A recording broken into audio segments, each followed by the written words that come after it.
আচ্ছা, তোমরা কি জানো কার আমলে সব থেকে বেশিবার বাজেট পেশ করা হয়েছে? সেটা হলো মোরারজি দেশাই। তার আমলে প্রায় 10 বার কিন্তু বাজেট পেশ করা হয়। বর্তমানে নির্মলা সীতারামনের আমলে 9 বার কিন্তু হয়ে গেল, অর্থাৎ খুবই কাছাকাছি। এবং আর একটা জিনিস গুরুত্বপূর্ণ জেনে রাখা উচিত, সেটা হলো সর্বপ্রথম স্বাধীন ভারতে বাজেট কে পেশ করেছিলেন। মনে রাখতে হবে সেটা হচ্ছে কে সন্মুখম চেট্টি।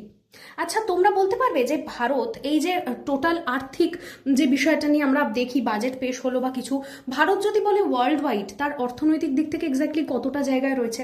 ভারত কিন্তু চতুর্থ স্থানে রয়েছে। এবং বলা হলো এই বাজেটে যে ভারতের মধ্যে কতটা পরিমাণ বৈদেশিক মুদ্রা সংরক্ষিত রয়েছে, সেটার পরিমাণ কিন্তু $700 বিলিয়ন, সেটাও কিন্তু মনে রাখতে হবে। তো এই ধরনের গুরুত্বপূর্ণ শর্টস জানার জন্য চ্যানেলটাকে সাবস্ক্রাইব করতে আর এই শর্টসটাকে বন্ধুদের সঙ্গে শেয়ার করতে কিন্তু ভুলো না। Thank you.